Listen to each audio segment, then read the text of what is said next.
That's number 9, and we've still got the same team, not Andrew. No, okay. Oh, Michael. So through the chair, this item is adopting alongside the consultation on changes to the revenue and financing policy and the rates remission and postponement policy. Both of these are required given the proposed change in the consultation document to the rating of religious properties. So in many ways procedural given that proposed change. So in order to change the annual budget, we also need to change these 2 other policies, and they need to be consulted separately.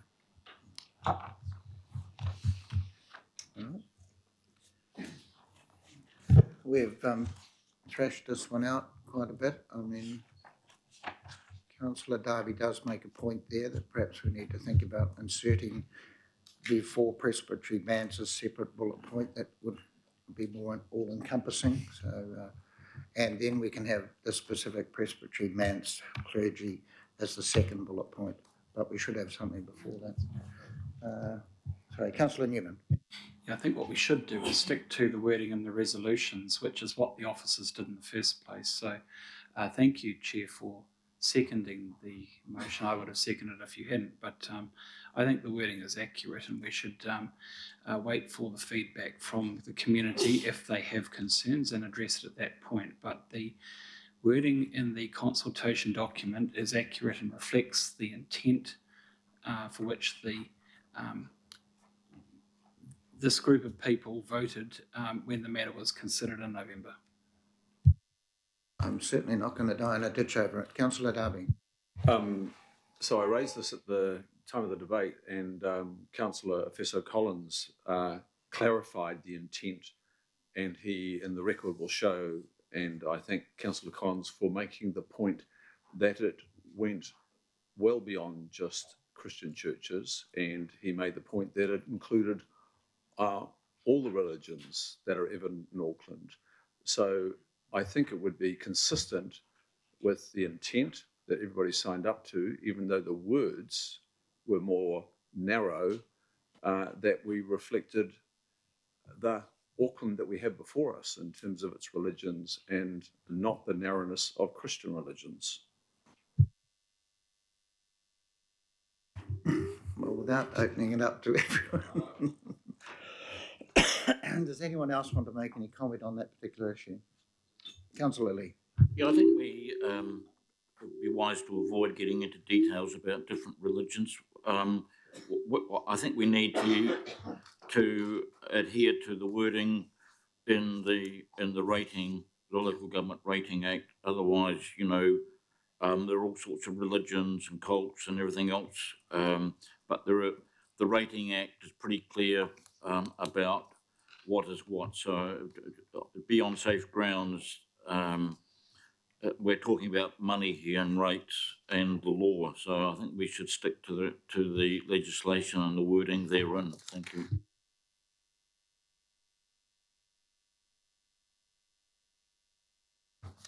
We have a mover and a seconder, A and B. All those in favour? Against? No, unanimous again. Thank you. Right, we will then move on to item number 10.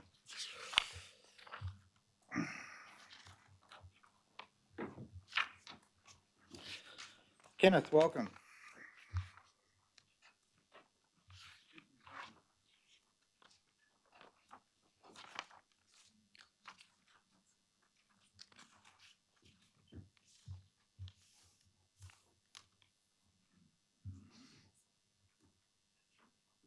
I think a reintroduction of your other side, Kenneth. Kia ora koutou. Yep. Thank you, Chair. I'd like to introduce on my left Emma Concho, who is our Senior Corporate Communications Specialist, and on my right, Angeline Barlow, who is the Manager of Citizen Engagement and Insights. This is the team that's here to talk to you about our engagement approach and respond to questions. Just in terms of providing just the overall context, this year our engagement approach is much smaller scale than last year, as you would expect. We're not necessarily expecting the same numbers of submissions. However, that does not in any way deter from our commitment to give all Aucklanders an opportunity to have their say, to be as inclusive as possible and to look for opportunities to improve the quality of engagement that Auckland has experienced through this process. Building on last year's consultation successes is also part of our goal, where we nearly tripled the number of submissions from Māori, where we more than tripled the number of submissions from our Asian communities, and where we nearly doubled the number of submissions using our digital channels.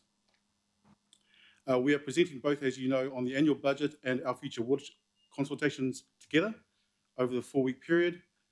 And we're also looking to leverage the 27,000 submitters who provided feedback last year to go back to them where we have their contact details so they have an opportunity again to participate in this year's process.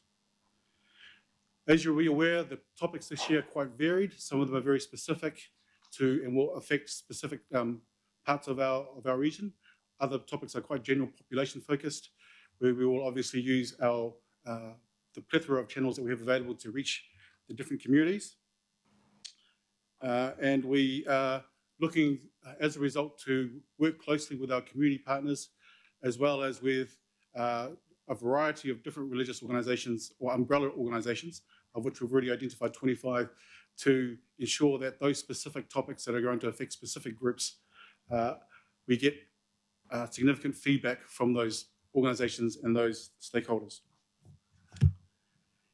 In terms of what we're doing to ensure that we hear from our Māori communities across the region, with Mana Whenua and Matawaka, we are holding 3 live panel discussions, which will involve both leaders from our Mana Whenua leaders, elected members, subject matter experts, and a rangatahi, where callers will be able to be involved in that dialogue and ask questions about the topics. We're also looking to develop 3 videos to encourage and foster participation from our rangatahi. These videos will be co-designed with the rangatahi organisations like Parekore. And we're also looking to leverage Up South platforms in southern South Auckland to ensure those communities also have opportunities to participate.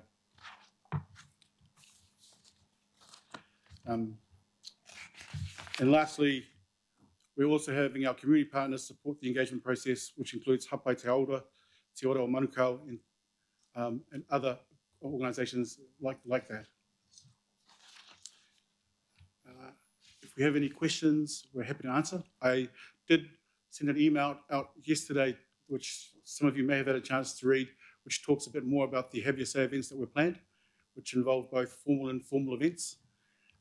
These events have been, we've been working closely with Democracy Services to ensure that these events, the event schedules are incorporated into your diaries so that you are aware when they are and that you are able to attend where possible. But we will urge our CSAs to have further conversations with you so you're aware of which events are happening in your area specifically, given there are over 59 events in the schedule already. I'd like to pass it now to Emma to talk a bit more about the communications approach to support the engagement plan.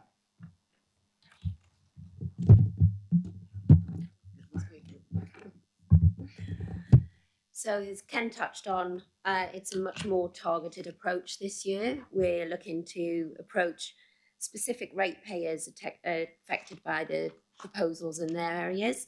So for this, we're going to utilise existing databases and try and target as many people as we can via email.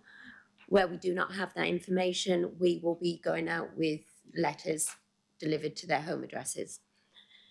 We'll also be undertaking local newspaper advertisements, both at the beginning and at the end of the campaign, just to try and get people aware of what's happening in their region and that they can have their say.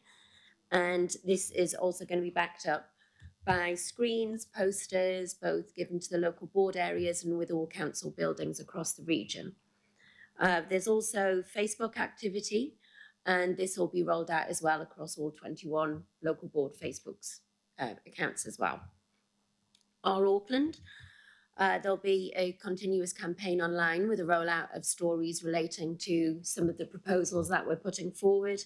And in the printed edition, February already had a small heads up piece in there, letting people know that this was coming. And there's a further article in March about engagement. And it also highlights where people have engaged before and how this has resulted in some great things happening in the areas.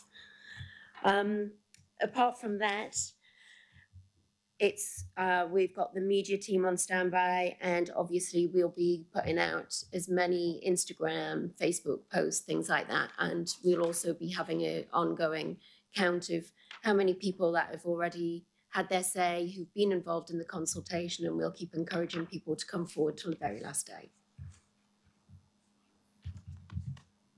Thank you.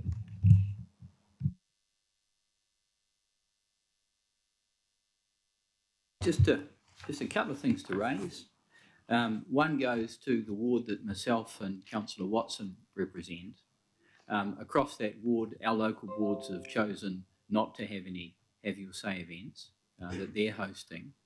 So I think John and I are putting up our hand, and I think the same may be true of other councillors, saying that we want to host some events, and we can make some suggestions, and hopefully you'll be able to advertise and promote them. And the reason for that is that we think it's important that people in our ward have an opportunity to go somewhere physically that's not too far away and say what they want to, and to be able to eyeball us. So, like your support around that. The other issue that I've raised, and I have raised this before in a workshop, and that goes to the regional stakeholder Have Your Say event. And I note we've got one day for a traditional hearing style on the 14th of March, that's the annual budget, and then there's another day on the 27th of March for the water strategy discussion document. And that's really great, entirely supportive of that. Having said that, my concern is that obviously there's a limitation around what you consider to be regional stakeholders or people that have regional views on issues. They may not necessarily be a big group. As far as I'm concerned, there may be an individual or a localised group that really wants to engage with us on a regional issue. And my recommendation is that we have more time up our sleeve for that so that we can hear those people. And I would suggest that what those people are interested in is being able to eyeball the council, because that is the decision-making body, together with the independent Maori Statutory Board members, who play a strong part here around those sorts of issues. So my question is it possible to accommodate more than just the one day?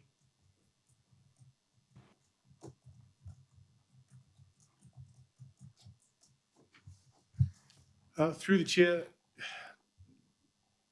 we can definitely look at that as an option.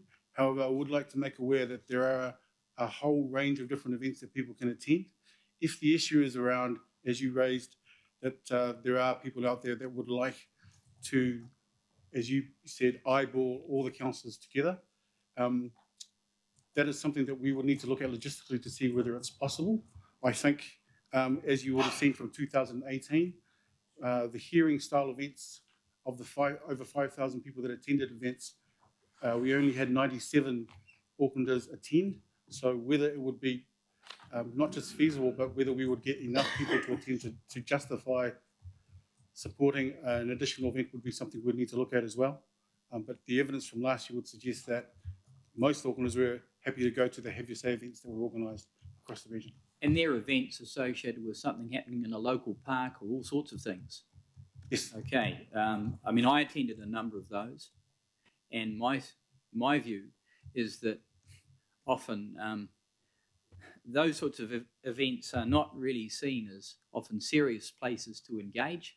Quite often there's a lot of other stuff going on, whereas if somebody wants to submit to us seriously, this is the space. This is our civic space for the Auckland region.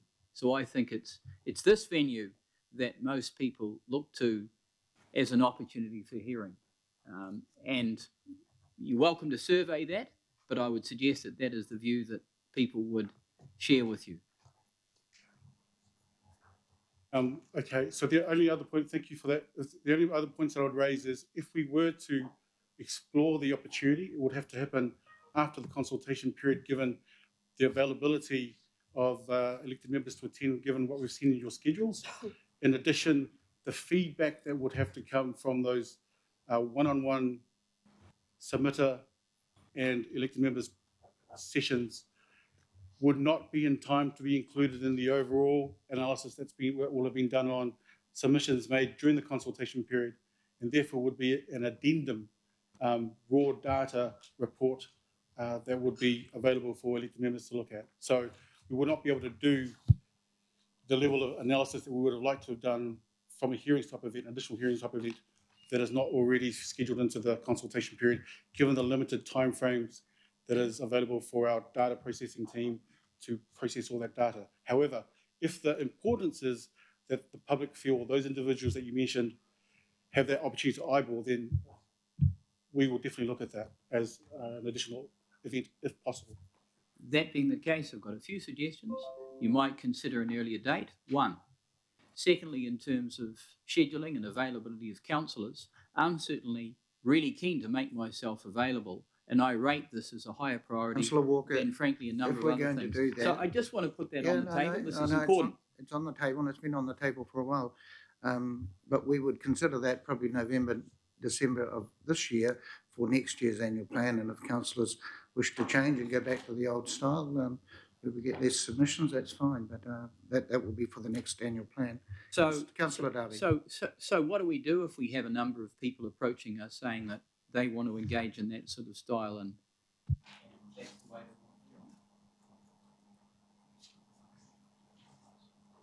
well, I think no, I think we yeah. Councillor Darby. Thank you, Chair. And Kenneth, I just want to acknowledge how you've lifted this whole question that's been facing us of deeply engaging with Aucklanders. It's early days, but you're making huge inroads, and that's evident in the numbers and the quality of the feedback that we've been getting. And thank you. And that's not just at budget time, that's through the year.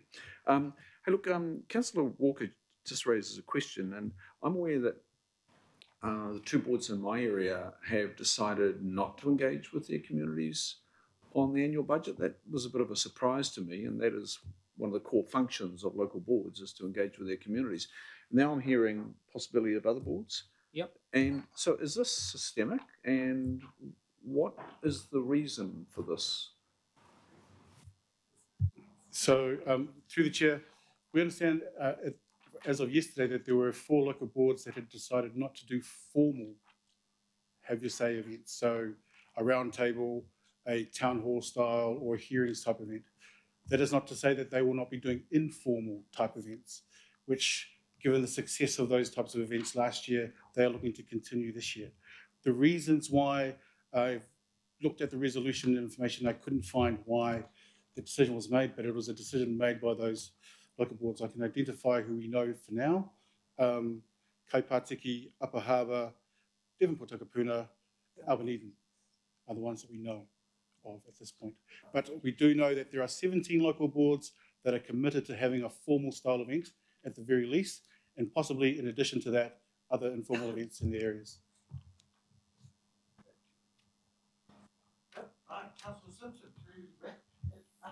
Just a couple of quick questions, if I may, Mr. Chair. And look, thank you for what you've done to date. I think one of the problems we have is that you have engaged with local boards as to when and how the engagement should happen, and you haven't talked to the councillors as well.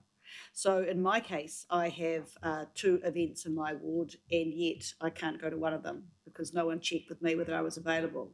And I think that's a bit of an issue, bearing in mind that the majority of the form will be a decision that I will vote on as opposed to the local boards.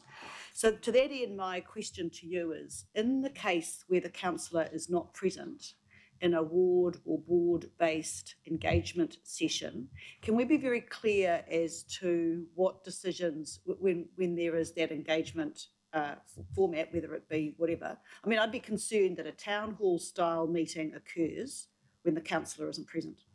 So can we be very clear that in that engagement that that the ratepayers or the residents understand who makes what decisions?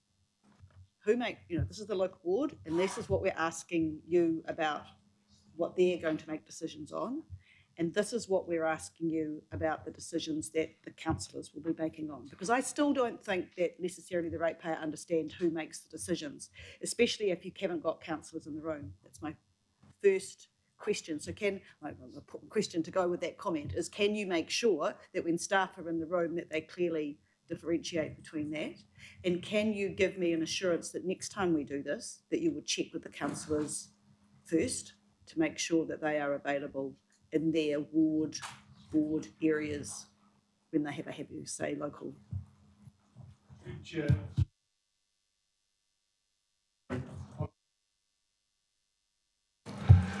During the briefing sessions for each of the formal events, we will invite elected members, staff, to ensure they know how those events will be run. That will be the opportunity to brief them to make sure there is certain content we want to make sure is covered in the event. Secondly, the coordination of diaries obviously presents challenges when we have 160 elected members, but I take your point in ensuring that for some events we need to make sure that councillors, or all councillors' diaries have been looked at, and any discrepancies in terms of people not being available, that those conversations happen so that we can mitigate the risks. Thank you. And my second question, or my second point that has a question around it, is social media. So I think that social media more and more is playing a role for people to understand how things go.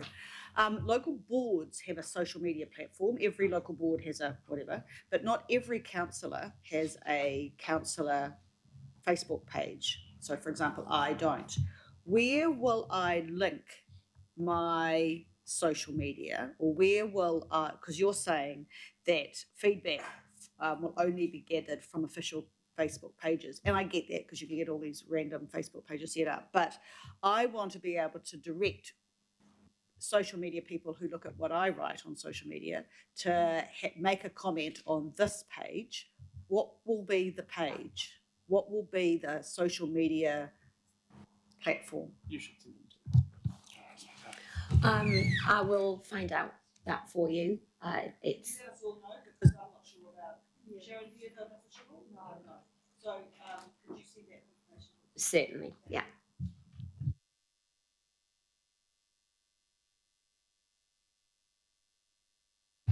Thank you. You made the comment most Aucklanders were happy to participate in the informal have your say.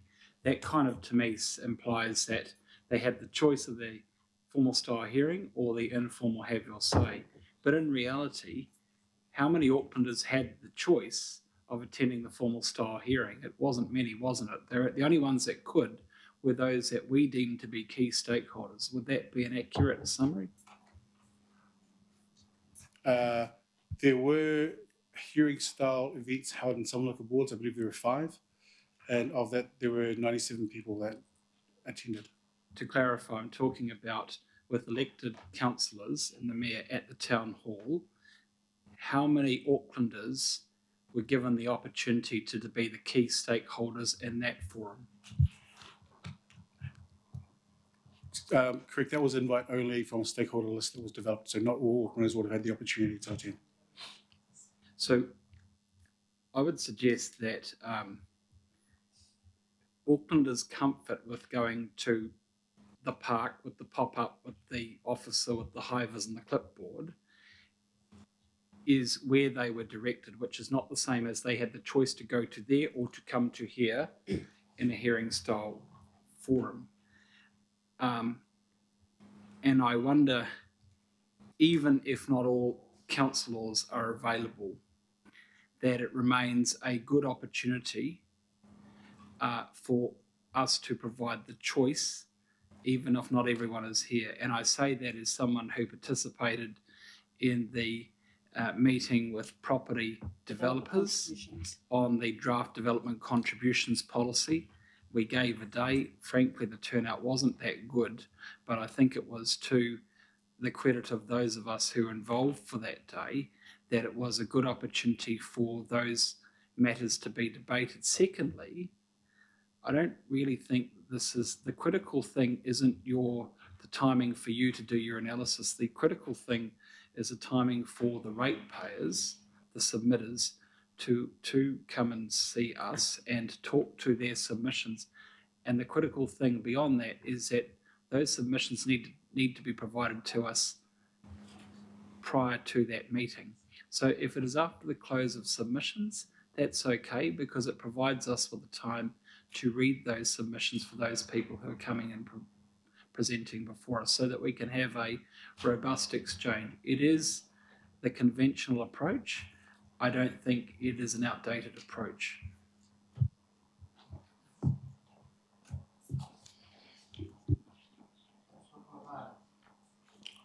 Thank you, Chair. Ken, I know with my CSA that they have been spoken to by your team to ensure that any of the Have Your Say events, that my calendar is at least looked at before they're placed in there. Does that apply to all the CSAs, that where possible the council laws where there is a Have Your Say event in their region, that the CSAs are contacted to make sure that the date is suitable for their councillor? Through the chair, absolutely. We make every effort we can to make it to check with CSAs and the councillors' schedules, and obviously it works some of the time, and other times that it does clash. But we do make every effort we can to check diaries. Okay. Second question, and Chair, is there comments as well, or are we going to wait? Okay. So my second question is, with the Have Your Say events, and I remember the formats with previous annual and also LTP events, is that for regional issues, we have the councillor from that particular ward to end up introducing the regional issues. Is that still the case in regards to the format? Through the chair, absolutely. We have a template guidelines that we provide all the event leads that attend these events, and we have outlined what our suggested format is, and it always is that the regional issues we are suggesting are introduced by councillors, and the local issues are introduced by the local boards. Okay. And Chair, just a comment. Look, thank you in regards to the 2 Pacific whānau that we've received invites for. But just Councillor Bartley had a very good suggestion in regards to getting the word out and using as many people that we know in our community to ensure that the word gets out to all our Pacific community, and having one in the west and one in the south. Again, thank you. Thank you, Chair. Following on from Councillor Filipaina's question, if one of your local boards is having a formal hearing inside for their annual plan inside their local board meeting, that means their local board chair chairs it. And so that doesn't seem to work then, because they decide how it goes. And I support Councillor Simpson. This is our annual plan, but it's default what works for the local board. And I don't think that's right, because they would never countenance that if it was for their local board plan. We don't even get involved or invited to their local board plan stuff. So I just see that it's just skewed away from the actual decision makers. What's that all about?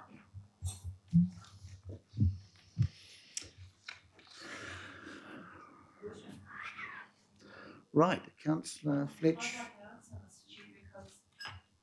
We say, we make every effort to involve the councillors. It's our annual plan. It's not the local board's annual plan. They're part of the council, but we're the ones that have to make the decision. And I hear, we make every effort, but the default always is to suit the local board. So I want to know why we do that.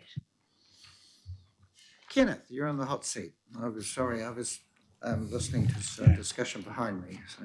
Through the chair, I think the point you raise is good. I think we are challenged, and we need to do better, obviously, in ensuring that there is more involvement by councillors in the design and delivery of events across the region. What I do know is that our local boards have a lot of experience in terms of setting up these events and making sure that we get good coverage across the region, particularly in their local areas. But we are working with our CSAs and our local board advisors to see how we can make a better fist of integrating the involvement of the elected members here today and our local board members. I would just say that the reason you say they're more experienced is because they get all the opportunities. We don't even get an opportunity to do it, and that is why you know it's just a loop, because you always give them the opportunities and we don't get an opportunity. So that is why, and I wouldn't say they're better either, because there's a huge amount of experience around this table with engaging with our communities. Otherwise we wouldn't get elected. We know our communities, and I think we're creating this, you know, that they do it better. No, we're all good at it.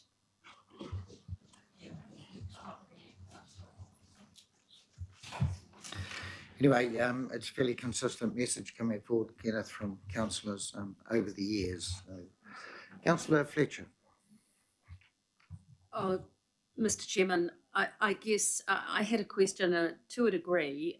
It's following on from Councillor Cooper, and that is, in the guidelines that you work from as an officer, what is the role of the elected councillors in this process?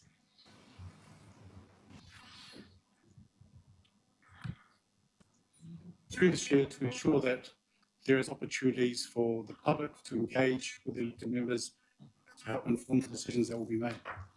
That's elected members, I'm assuming local board and councillors. But I want to know what the specific role of the elected councillors is within officer land. So for this particular consultation, it is to hear feedback overall, but specifically in relation to the regional issues that you'll be making decisions about come June 30th, before June 30th.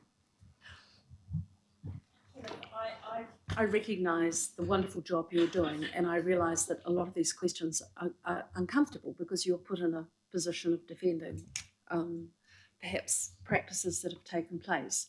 But, Mr. Chairman, I think that there is a pretty consistent message coming through. There is a frustration for those of us who have sat around this table for quite some time.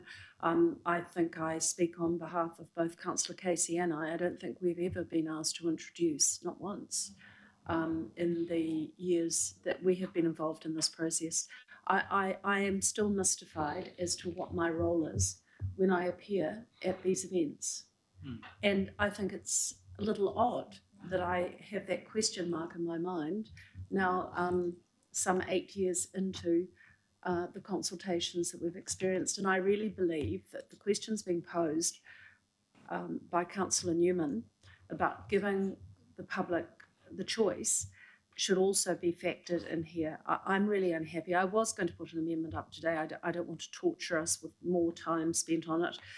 All I can really do to express my dissatisfaction with the process, but not with the individuals who are delivering it, is actually to vote against it. And I find myself really saddened by that, because we want to engage Aucklanders. We want their participation. We want to hear what they've got to say, but I don't believe that we're delivering it as effectively as we might from a councillor perspective.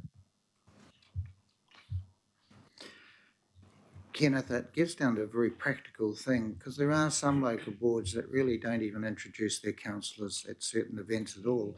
Indeed, they work desperately hard to actually keep them like a mushroom in the back and never to be seen, and yet there are others that are very generous. So maybe, Angeline and Kenneth, it should be just a matter of course that any staff that generally introduce these events should be saying, introduce the councillors that are at the meeting and introduce the local board members, and please, to the public, please, you're welcome to address your questions to anyone, any of these elected members. It's just actually even sometimes just noting the person's there, because there is politics going on, let's be blunt about it. People play games, and as Councillor Cooper also indicates, not necessarily all the local boards flash it, saying what you say they're very good at, you know. So. Through the chair, respond. All these points are great. We are ensuring that these are included in the guidelines that will be in the handbook that will be sent out on Friday. But in addition to that, as I mentioned earlier, the briefing sessions prior to the event, because we will make sure we get these messages right, that everybody understands how these formal events need to run, so that opportunities for elected members to speak, but also to hear for the views of the public who are attending those events happen as a matter of course. Thank you. I have Councillor Stewart, Councillor Cashmore and Councillor Wayne Walker. Thank you. A lot of it's actually been covered, but with the Have Your Say meetings that we've had in the last few terms, especially the last year, I can remember we only had about 2 people that came to the Howick, Pakuranga and Botany, and we actually had 3 different meetings, and in fact I think some of the same people came to the 2 or 3 people turned up to the 3 meetings that we had, and we had must have been about a dozen staff, a few local board members, myself and Councillor Quacks, and 2 people, and was, so there is definitely a problem out there. There's something not working. I'd like to, as Councillor Simpson and Councillor Fletcher and Councillor Cooper and a few others have suggested, I think that for councillors to even have their own Have Your Say, that's something that I know Councillor Quacks and I did, and we had hundreds of people that came to see us. We advertised ourselves, and we got the numbers, and they don't seem to want to be coming to the local board ones. They seem to be wanting to come and speak to the elected councillors. We're the ones that make the decisions, and that's where I think we're going wrong, that we've made it a local board thing, and it's actually the councillors that the public really want to come and speak to. We're the decision makers. Thank you, Councillor Stewart. Councillor Cashmore. Thanks, Mr. Chair. I'd just like to acknowledge you guys and the work that you've done of increasing the participation in the public consultation for our annual plan and our LTP by over 300%. That's the big number. The viability of having formal sessions for the whole public is minute. Councillor Newman is absolutely correct when we did have the formal session for the development community over the DCs. I chaired that. We started with 8 councillors. We got to a maximum of 12 and concluded with 8.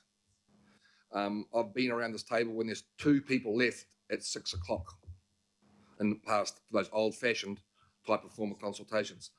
Are the people from Franklin or Papakura or Albany going to drive down here for a 15-minute presentation to all the councillors?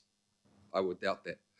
The point that the councillors are making, though, is they want to have some place set in to whatever form of consultation is, I think is viable and important.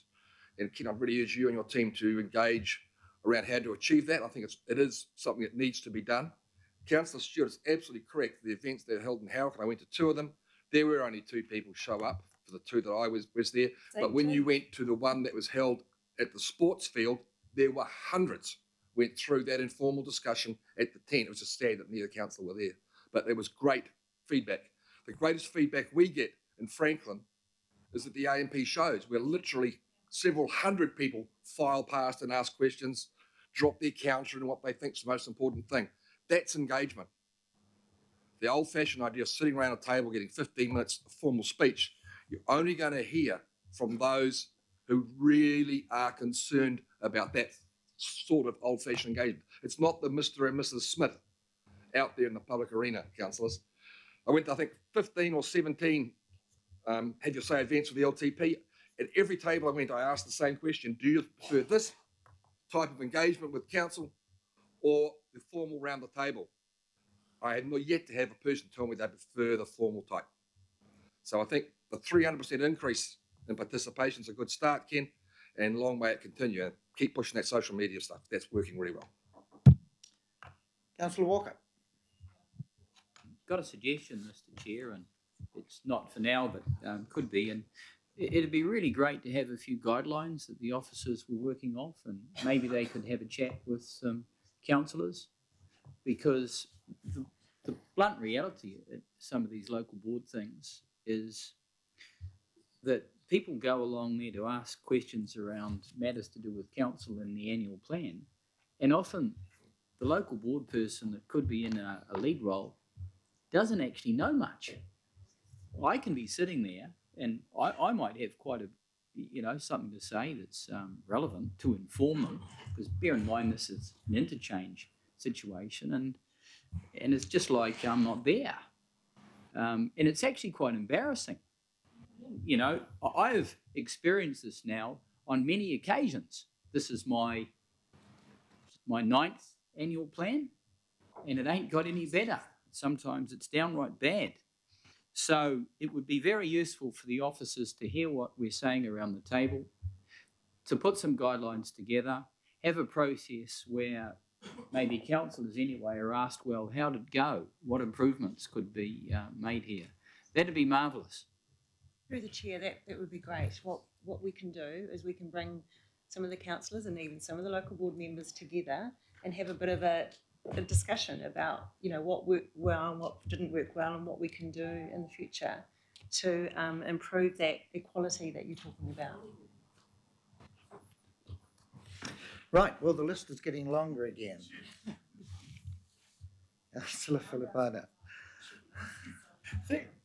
Thank you, Chair, because both myself and Councillor Collins were looking at each other, hearing the issues with the councillors around their local board or even the areas where we don't have that issue. Well, no, and this is why I'm saying it. Because the template that Angeline spoke about, definitely ended up saying that if it's a regional issue, the councillors of the ward who are there will end up saying the issues. They will end up putting that out to the community. The local board ends up saying with their local board plans. The template's there, so if it's not being adhered to, well then that's local board's fault in regards to not doing it. But both of us with our Pacific one, but also with our 2 local boards, ended up doing the regional issues. We then sat around the table, and that's been the template for many years. So I mean, look, I agree with Councillor Walker that maybe sitting down. I don't think we should sit down with local board. I think we should just have a meeting as councillors in regards to that template, and why isn't it being followed when the communications team ends up telling the local board and saying this is a joint regional and local board, especially with LTP. I do, however, notice with all the events I've gone through my calendar, is that some of the local boards are having the annual plan and water documents at their business meeting. That's what I'm confused about. Why are they having it at their business meeting? And Councillor Cooper's correct. If it's a business meeting, local board chair controls that. But why are they having a discussion that's open at their business meeting? That, I think, is wrong. But, you know, I mean, I'm just happy that both Councillor Collins and I have the 2 local boards that we do have. Thank you. Again, well done. Thank you. Right, we have 3 more councillors and it's 25 past. We have Eden Park coming at 1:30 and we need to be very courteous there to make sure we start at 1:30, and we have the governing body meeting straight after this with a 5-minute break to change things around. So just please, Councillors Casey, Lee and Hills, if you can remember that. Councillor Casey. I just have to say I feel a wee bit sorry for Kenneth, because there's an elephant in the room that nobody's speaking about, and it is that in October the public of Auckland go to the polls and they elect a councillor, a mayor, sorry, they elect a mayor and 20 ward councillors, and that ward councillor role is the difficult one that we're always told to put on our regional hats, but we take off our regional hats in election year and we put on our ward councillor hats, and that's the role that people have not. I'm looking at you, Kenneth, it's got absolutely nothing to do with it. I should be looking at the chair. That's the role that's still to be defined in this new amalgamation, and it hasn't been done yet. And so that's what you're hearing. It's really difficult. It's really difficult, and it's about mainly communications. So that I'm putting that on the table. We need Auckland Council communications to recognise ward councillors, especially in this election year, up until the last 6 weeks. The message is we need more love. That's right. We need more love. That's right. Through the chair, I've only got love to give you guys. Oh, thank you. Thank you. Now we've got, well, the list is getting longer again. That didn't work. Councillor Lee. Yeah, I would like to comment on some of the remarks made. In terms of the formal hearing, which has been a traditional part of local government's interactions with its ratepayers for many, many years, I disagree and reject the criticism of it. If it was so unfit for purpose, why is it that the elite get that privilege? Why is it that the special stakeholders, or this now they're called the regional stakeholders, they are allowed to have this privilege, which they appreciate, but not the ordinary people, not the ordinary people of Auckland. They have to make do with scripted have your say meetings in which councillors and council officers outnumber the members of the public in most of the have your say meetings I've been to. So what I'm concerned about is obviously a lot of time and energy and money goes into this consultation process, but I was interested, or not interested, I was concerned to be hauled before a meeting on Waiheke Island with about 500 people in September last year with council officers, when they had to explain all the background and the reasons why, for the rationale for the Airbnb so-called bed tax, so-called targeted rate. It's as much a targeted rate as a bed tax either, and it's neither, and the business rate, because those people weren't consulted. They didn't have a clue about it. So if our consultation process is so good that people are talking about, then I think we have to think again. It would be interesting to know whether the very fact that councillors and council management are called to those meetings months after the long-term, the annual plan process, in that case, whether there is a review, I think, well, we got that wrong. How can we improve on that? And I don't see much evidence of that. I'd be interested to see if there is any evidence. But coming back to my main point, I certainly support the formal hearing, and I recall they were extremely successful in the Auckland Regional Council, where you might have a mayor of Auckland turn up and immediately followed by a yellow bus company bus driver, all making submissions, all heard respectfully, and the process worked. Now, if the meetings go on too long, and some of them do, in which cases the too much is crammed into one day, obviously you will get people leaving for various reasons. However, if they're managed over a number of days and treated with the proper respect that this process really deserves, I think the council will be a lot more effective regarding its consultation with the public of Auckland. There's about $6 billion in this process that we're asking Aucklanders to contribute, and I think Auckland deserve better respect than what they've been getting in terms of consultation. And I think we need to think long and hard about the spirit of consultation and the actual legal definition of consultation, because I think all too often I've seen in this organisation the word consultation is treated very, very superficially. Thank you. Right. You make a good point about sometimes meetings going on too long. I can't help but to think we've stretched this one out a bit, to be quite honest. Councillor Hills. Hey, thank you, Chair. And it was just a quick few comments. First of all, thank you to the team when we found out that the local board weren't having formal hearings. We decided, I think we met 3 or 4 weeks ago in the office with our CSAs and organised 8 library meetings ourselves. We're not having staff support there, but we're having a whole lot of printouts and things. So Chris and I are doing those 8, and we chose to do that. So everyone else, I'm sure, can choose to do that as well. And we're obviously being supported at the other events out in the community. Obviously, the law was changed to allow us to do consultation differently because of this systemic issues around getting younger people to submit and have their say, getting people of different ethnic backgrounds, getting people with disabilities, getting all the different sections of Auckland to be able to submit and talk to council, because the old style wasn't working.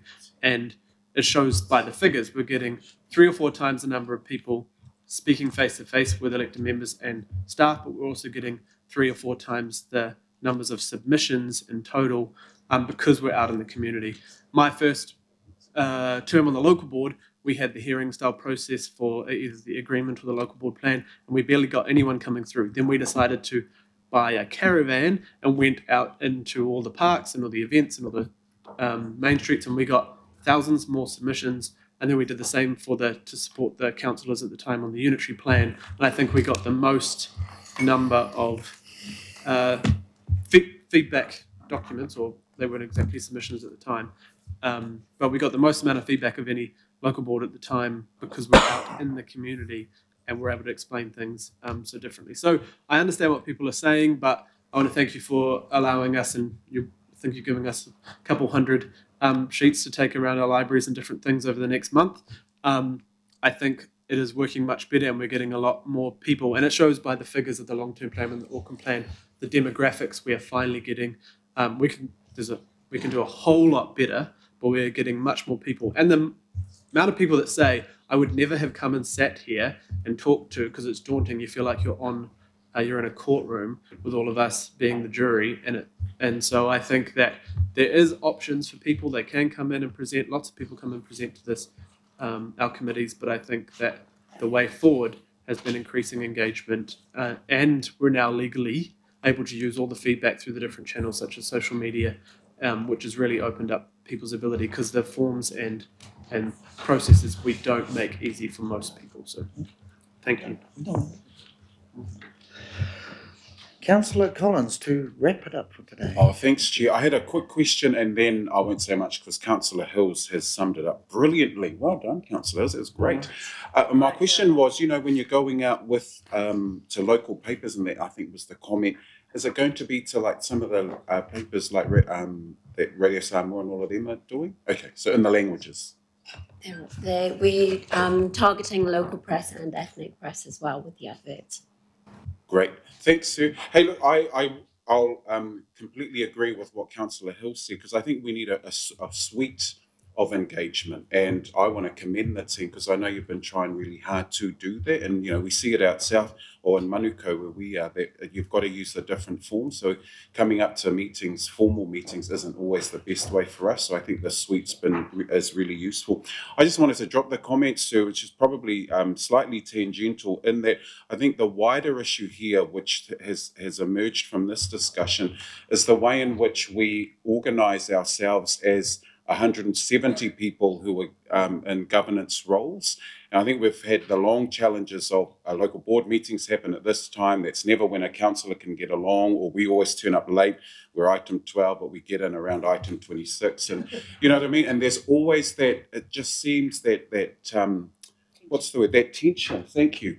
But that between the councillor, the local boards, and whether you get on with them or not, we just want to take the politics out of it so that people can have a legitimate space to speak freely from. So I think there's that part of the issue which has probably been suppressed a bit, but I think that's where a lot of this comes from. But well done to the team. I think it's really important that we engage the diverse communities. If we have formal meetings, that's cool too.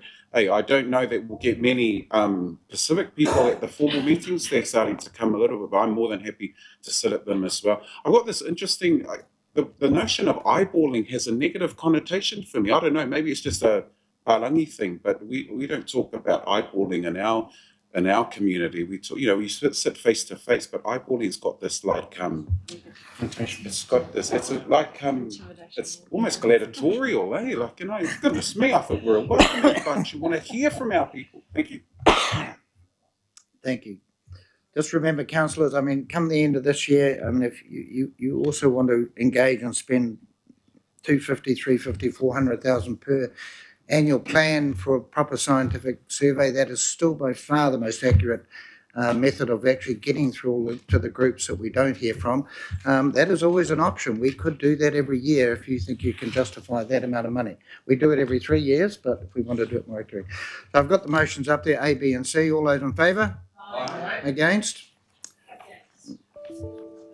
Against. Councillor Fletcher is noticed there. There is no extraordinary business, so I declare the meeting closed. Thank you. Thank you, Angelina, Emma and Kenneth.